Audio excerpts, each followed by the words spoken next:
Okay, it is Tuesday, February 4th. We discuss the futures of Myles Garrett and Cooper Krupp. We begin our Super Bowl preview, which we will extend over the next couple days. We discuss Kevin Durant rumors. These came out last night, swirling with the trade deadline approaching. More Luka Doncic.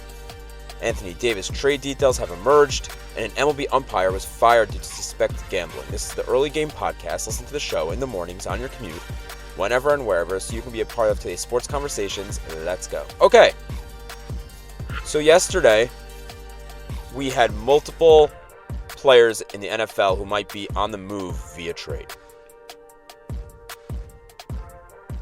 The first of those players, that news broke in the morning. Myles Garrett came out with a statement online. He released this is exactly what he said. While I've loved calling the city my home, my desire to win and compete on the biggest stage won't allow me to be complacent. The goal was never to go to Cleveland, to Canton. It has always been to compete to win a Super Bowl. With that in mind, I have requested to be traded from the Cleveland Browns. So he's 29 years old. He's played in 8 seasons in the NFL, and he is one of the premier defensive ends in football. Any team would be lucky to get him via trade. So the first question is, how much will a player like Myles Garrett cost? From what I'm seeing, this is going to cost at least 2 first-round picks. Based on comments made by Browns GM Andrew Berry last week, it seems like it will be more than that. Look, Myles Garrett has the leverage here. He can hold out and not play, a threat we've seen more and more often lately in the NFL. But if the Browns want to hold their ground, if they want to say they don't care if he just sits out until his current contract is up, then they get whatever they desire from Myles Garrett. By the way, he's currently under contract for 2 more seasons with the Browns. Now, the second thing I'm wondering is whether the Browns are going to respect his trade wishes. This trade request comes a week after Browns GM Andrew Berry said they would not be trading him. He literally said that 1 week ago. He said he wouldn't even be willing to trade him for multiple first-round picks. Can you blame him? Myles Garrett's don't grow on trees. He was the NFL Defensive Player of the Year in 2023. He's a finalist this season. He was the youngest player ever to record 100 career sacks. He was also the first player to record 14 or more sacks in 4 consecutive seasons. I can name you 32 teams who want a player like Myles Garrett. And that includes the team he's currently under contract with. We're talking about how we can't blame the Browns for being hesitant to trade the player, but can you blame him for wanting to leave? I mean, what a disaster it's been in Cleveland. They probably gave up too soon on Baker. We talk about Baker on this show. We've spoken about him. They probably gave up too soon on him. Whether that situation would have worked out in Cleveland, whether he would have been able to have the same success with the Bucs is a different story. But with their search for a quarterback, it seems to be they gave up on one of the solid ones who's on a different team now. Then they made one of the worst trades in NFL history when they got Deshaun Watson. And now it looks like they're headed for another rebuild. So even though it's hard to envision any team trading Myles Garrett away, with the return they could get, this is probably in the Browns' best interest. So that goes to the next question. Who would be the favorites to get him? There are obviously so many teams who could use the services of a guy like Myles Garrett. A team that was thrown around a lot yesterday was the Commanders. Look, we can say every team has that need. That's why I ultimately think it's short-sighted to say it will only be 2 first-round picks. What team in their right mind would not throw their hat in the ring for Myles Garrett? It will be more than two first-round picks. Has to be. There will be a team willing to go 3 or 4 first-round picks for Myles Garrett.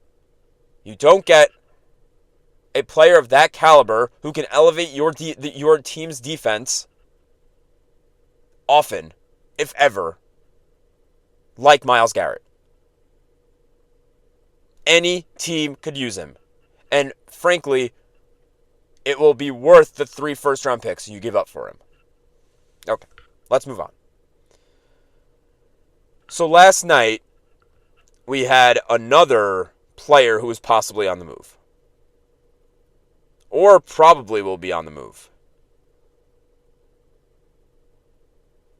It came out last night that Cooper Krupp and the Rams' relationship will likely be over. In a somewhat odd move, Krupp was the one who announced on X that this was happening. He wrote, "I was informed that the team will be seeking a trade immediately and will be working with me and my family to find the right place to continue competing for championships. I don't agree with the decision and always believed I was going to begin and end in Los Angeles."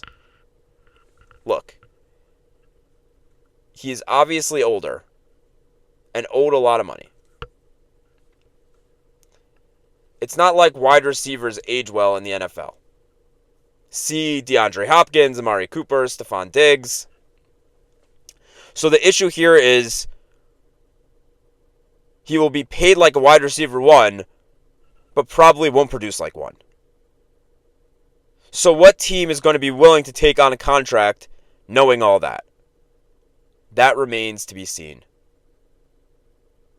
Maybe one of these young teams drafting a young quarterback wants to take a chance on a guy like Cooper Krupp and might want to spend the money on a guy like Cooper Krupp who is under contract for 2 more years, owed a lot of money, but it's relatively short term. So if you're the Giants, if you're the Browns, if you're the Titans, and you want to take a chance on a great veteran wide receiver, and you have the cap space to commit, isn't this the kind of guy that will enhance a young quarterback? Give the young quarterback a weapon? We've seen that the young quarterbacks that succeed are the ones that are surrounded with weapons. See Jaden Daniels. Mahomes always had Kelsey. Lamar's always had weapons. Josh Allen had Diggs for all those years. And so if you're one of those 3 aforementioned teams, and you are going for a young quarterback, maybe Cooper Krupp is the kind of guy you want to bring in to expedite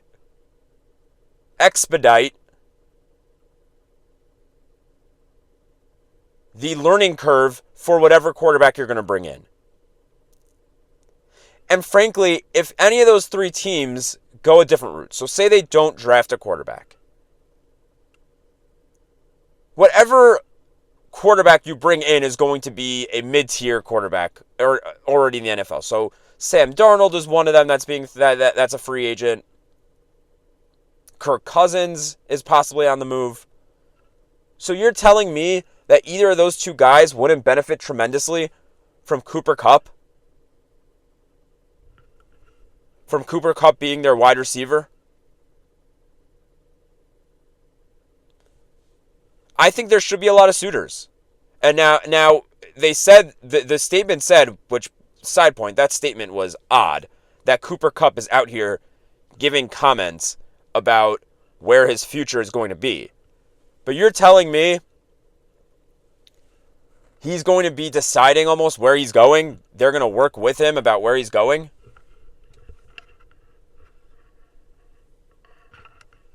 So there are so many spots that I could see Cooper Krupp going to, but if he's going to decide, you have to wonder where that will in fact be. Okay, let's move on. So what I want to do is I want to preview the Super Bowl for the next couple of days. Now, I want to break up little aspects, and we'll preview different parts of what's going to be happening Sunday and what the storylines are. And so today, let's start with the obvious.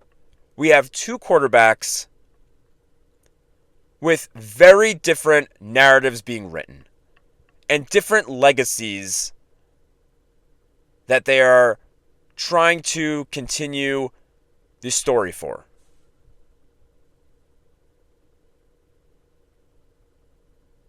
So let's first start with the obvious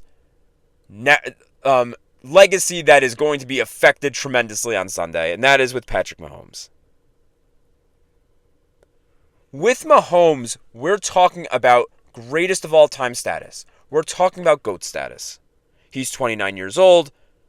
He's won 3 Super Bowls already. He's looking to win his 3rd straight this year. And if he does it this year, it'll be his 4th Super Bowl overall, his 5th appearance. The Super Bowl he lost was to Tom Brady. So let's just pause right there. I'll make a prediction now. I think ultimately when it all shakes out, when it's all said and done, he's going to have similar accolades to Tom Brady. Meaning, if you're sick of Mahomes now, just wait. We will be seeing a lot more of him. And for the rest of time, we'll probably have the LeBron-MJ debate, but with Brady and Mahomes. The interesting part of that argument is that not only have Brady and Mahomes played against each other, but they played in the Super Bowl, and Brady beat Mahomes. So I think if Mahomes wants to have a leg up on Brady, I know this is going to sound crazy. I think he likely needs, I can't believe I'm saying this, he likely needs 9 Super Bowl wins. I don't think one more than Brady's 7 would be sufficient. I don't think 8 is enough. And here, I'm really saying the only key performance indicator is Super Bowl wins. The two quarterbacks are so successful, have broken so many records, have broken so many team records, have done so many ridiculous things on the field, that I think that the only real way to measure it is Super Bowls won. I honestly think that the insane part of all of this is no quarterback will ever come close to either of these two guys. Brady has 7. If Mahomes wins 8, the argument's going to be he only won 1 more, but he lost to Brady. So it evens out, and Brady's better. I don't think it gives Mahomes enough of the argument that he's better than Brady if he only wins 8. Anything less than 7, I don't think there's a discussion.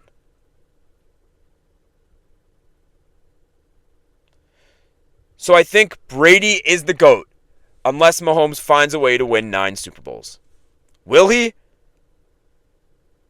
I mean, I'm sure he'll never be beaten in the AFC. There may not be a team besides the Chiefs in the Super Bowl for the next 10 years. And that's just me talking as a Bills fan. So I think for Mahomes to surpass Brady, he needs 9 Super Bowl wins. It sounds ridiculous coming out of my mouth, but I think that's the reality. And I think that this Sunday is big for him. I'm exaggerating when I say he's going to be in the AFC in the Super Bowl for the next 10 years. I think Kelsey's going to retire soon, and I'll get into that a little further into the week. Kelsey will retire soon, and it's going to start being a little bit more difficult for him. I know I keep saying that for years. It will eventually be a little bit more difficult for him to win Super Bowls. And so when you have the opportunity, You have to win it. You have to close the deal. And for him to add to his legacy, with this chance right now, he's got to win number 4 this season. Okay, let's move on to the other side of the ball. The other quarterback, Jalen Hurts.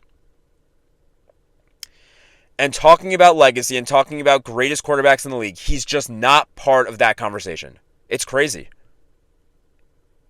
If he wins, will he be part of it?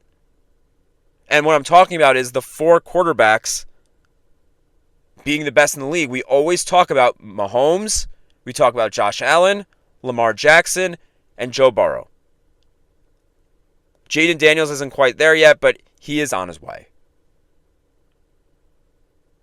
But the odd man out, this whole season at least, has been Jalen Hurts. And frankly, through his career, he has been the odd man out.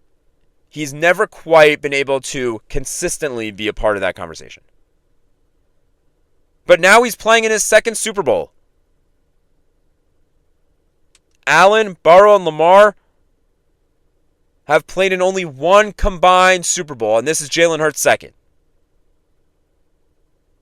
Burrow is the only one who has been able to beat Patrick Mahomes in the playoffs. So say the Eagles win. Where does Jalen Hurts factor into that conversation? I think you'd be silly not to mention him among the other 4. Now, I think if he can beat Mahomes, he really cements himself there. Again, those 3 quarterbacks have only beat Mahomes once. But if Jalen Hurts loses again to Mahomes, he's not better than the other 3. He's simply the one in the NFC who makes it far enough to play Mahomes twice. This is a career-defining game for Jalen Hurts. Yes, it's his second time in the Super Bowl. But you never know when you'll be back. So this is his chance to show he deserves to be spoken about in the same breath as those other 4 quarterbacks.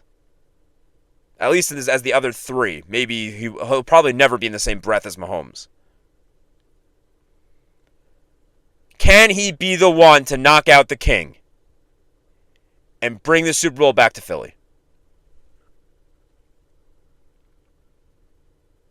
His legacy and him being in the top tier of quarterbacks, I think, is on the line this Sunday. Okay, let's move on. So the Texans hired Nick Caley to be their offensive coordinator. Caley was the Los Angeles Rams tight end coach and pass game coordinator. I mean, look, it's a nice hire. Caley was sought after coach for a lot of teams looking for their offensive coordinator.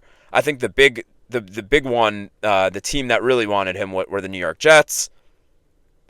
But apparently he wasn't interested in that job. Look, I hope for the Jets' sake, this was nothing more than him just not wanting to go into a new situation.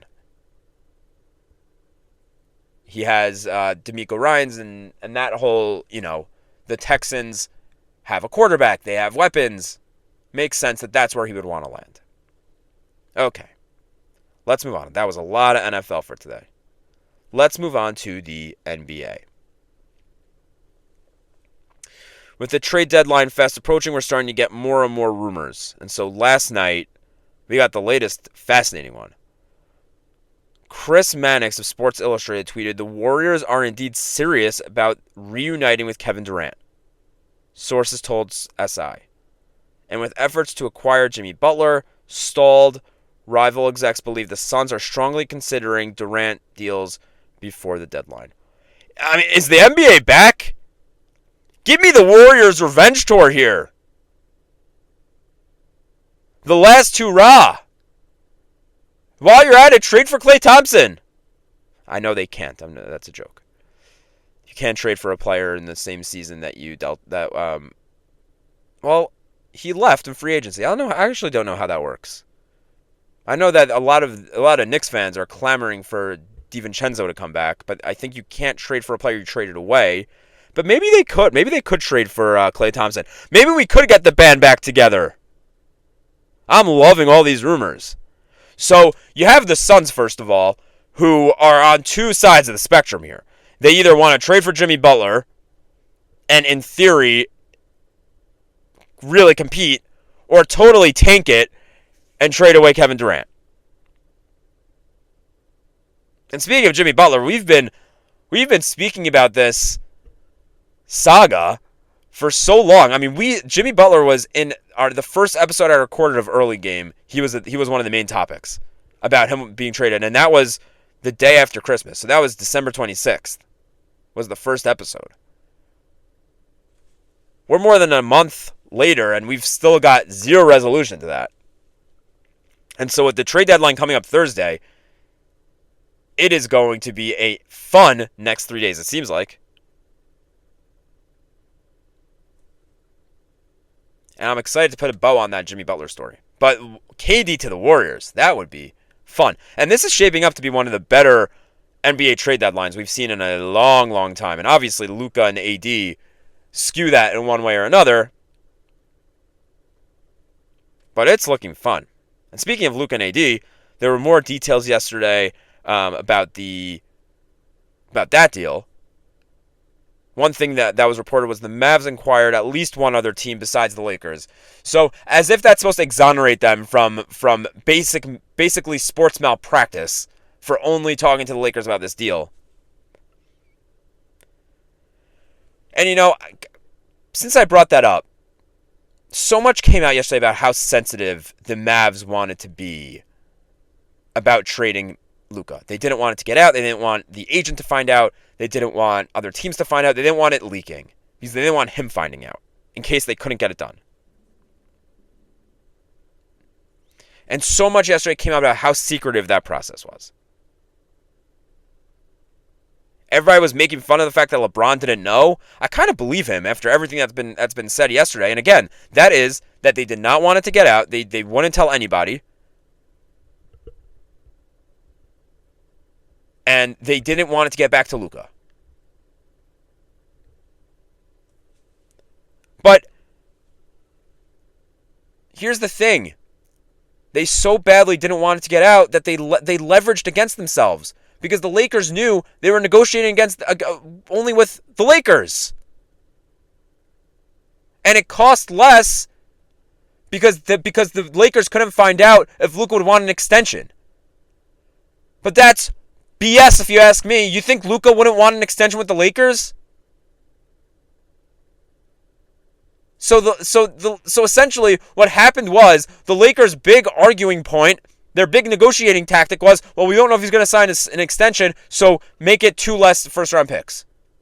And the Mavs just rolled over and said yes. I mean, if you're the Lakers, right, and you tell LeBron everything, but here's a situation where the Mavs say, do not tell a soul. Here is a very lopsided deal where you win, being the Lakers, win the deal. The only way you could screw it up is by telling somebody. Do you think the Lakers wouldn't be like, yeah, that's fine with us?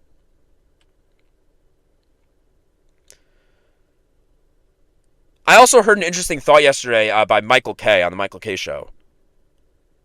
And that was that since the Lakers drafted Bronny, since they made that concession for LeBron, and they did that solid for LeBron, they maybe have not felt as indebted to LeBron as they did before. They have not felt the need to fill him in on everything that they do with their organization. And that adds up. Maybe they really didn't tell him, and he really was surprised. Makes sense.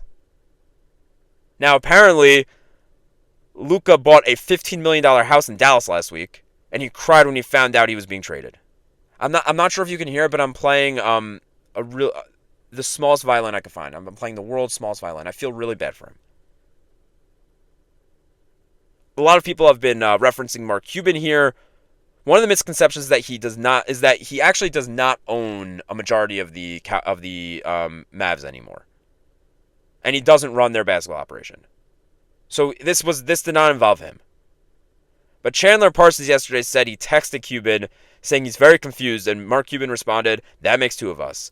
Well, I'll tell you, that actually makes 3 of us. There is something else at play here.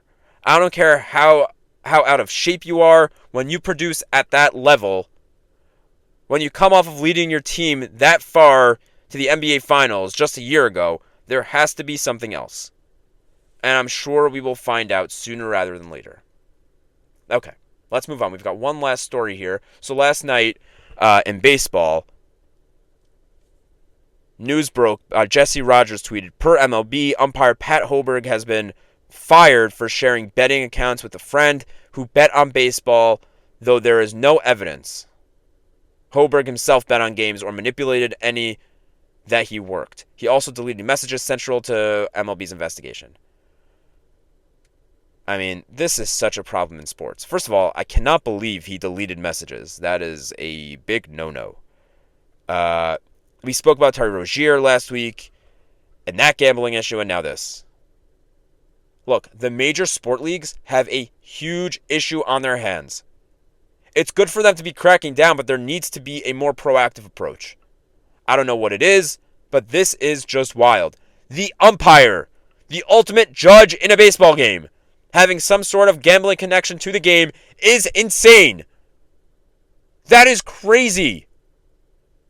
That's like a federal court judge putting money on the outcome of a trial. Does that make any sense? Oh my goodness. This is scary. This is scary for the future of sports.